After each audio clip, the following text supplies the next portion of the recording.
Well, we're back again with yet another No Fluff analysis, and this time we're going to be talking about the Halloween Gala Dragalia remix running from the 16th of October until the 19th of October 2020 UTC.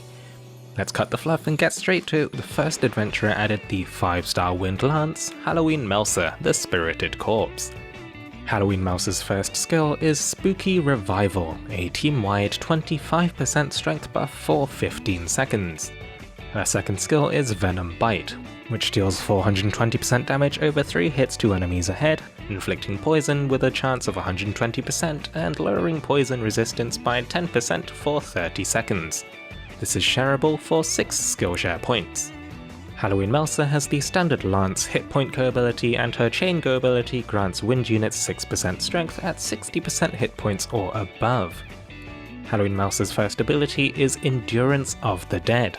When Melsa revives, she comes back with 80% of her hit points. She also has Freeze Resist, and her final ability is Poison equals Team Strength, granting the whole team 10% strength for 10 seconds when Melsa poisons an enemy, with a 5-second cooldown between activations. So Melsa ends up being yet another buffer for the Wind roster. There's no shortage of buffers in this element, but I believe Melsa's unique selling point to be her ability to reduce the enemy's poison resistance. The first time we saw something akin to this was Radiant Transang's ability to reduce paralysis resistance, which can be important for enabling affliction punishers for longer fights. For example, slower clears of Master Cielo will often reach a point where she's gained full resistance to poison. Melsa would allow setups using the Plaguebringer Wyrmprint, as well as keeping poison-reliant characters relevant.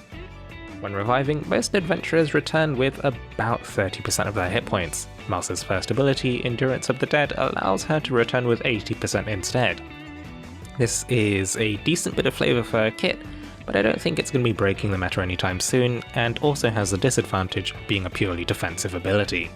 Furthermore, revives aren't actually available in Master Cielo, but I suppose this ability could make Melsa a reasonable pick for learning Standard and Expert Cielo with for beginners. Melsa's buff also has a slightly higher SP cost than most buffers, though it should be noted that it's an unconditional buff, not restricted to an element, and she also has a secondary strength buff from applying poison. In this regard, she could be considered quite similar to Elizan, though without the buff time passives that really turn things up to 11. Moving on, the second adventurer added with the showcase is the 5-star Water Blade, Halloween Akasha, the bloodthirsty one. Halloween Akasha's first skill is Nameless Abductor, which deals 2000% damage to enemies in a line, debuffing their defense by 3% for 10 seconds. This is shareable for 6 skill share points. Akasha's second skill is Coffin of Madness, dealing 2500% damage over 5 hits to a target and nearby enemies, and inflicting bleed with a base 50% chance. Halloween Akasha has the standard Blade Strength Co ability, and her Chain Co ability grants water units 6% flame resist at 80% hit points or above.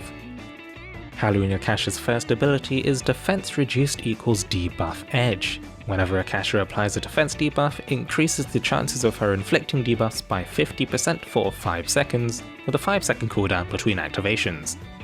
Her second ability is Stun Resist, and her final ability is Bleeding equals HP Recovery, which heals Akasha with 45% healing potency upon inflicting an enemy with bleed, with a 5-second cooldown between activations. So Akasha brings bleed to the water roster and has decent chunky mods to boot.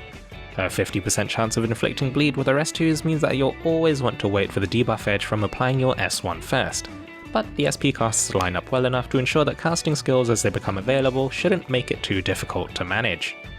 Note that there's no clause stating that the 3% defense debuff from her S1 can't stack either, so it's likely that adding an Akasha to a water team that already debuffs defense should raise the maximum defense debuff possible.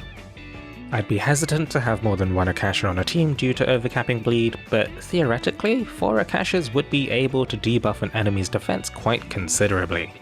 Overall, the efficacy of defense debuffs is multiplicative with strength buffs, something that water has no shortage of, so that 3% defense debuff should bring a surprising amount of value. Overall, I think Akasha has some good DPS potential with chunky mods accompanied by a bleed. She's not going to dethrone Karina Cheese anytime soon, but I think Akasha can fit quite easily into any standard water team composition. While not part of the showcase, we also have some limited Wyrmprints added to the shop. The first one is the 5-star Wyrmprint Secret Nightmare, granting poison equals critical damage, which adds 30% to the critical damage modifier for 10 seconds upon applying poison, with a 15-second cooldown between activations. So this could potentially be used for some really weird Hawk crit fishing cheese, possibly combined with a Halloween Melsa and Dragonure Xanthrid to maintain vulnerability to poison, as well as driving up crit rates. I'd definitely say that such a comp would be non-standard and probably not the best for overall DPS, but it would be fun to play with. Ultimately, critical damage prints are relegated to units that already have an obscene amount of crit in their kit, or maybe for someone fishing for a YouTube video of someone hitting for 1 billion damage. The 4-star Wyrmprint added with the showcase is a perfect fairy tale, granting 25% skill prep. So this is literally a worse version of Rogue's Banquet, except that the art is really tempting and makes me long for Halloween Becky. I'm grabbing a copy for collection reasons, but otherwise there is not really much reason to get this. Overall, with the showcase, Halloween Melsa adds yet another buffer who also helps prolong poison's efficacy, while Halloween Akasha also brings bleed to the water roster as well as a stackable defense debuff. Note that since this is a remix showcase, Gala Alex and Gala Catchy are also rate up, while Halloween Alazan, Halloween Mim and Halloween Maritimus are available for the Worm Sigil trade.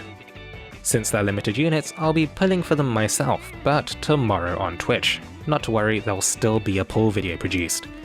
If you want to watch live, I stream on Wednesdays and Saturdays, 9:30 PM BST, and the links are gonna be in the description. As always, thank you very much for watching until the end. Take it easy, stay safe, and I wish you luck in your upcoming pulls.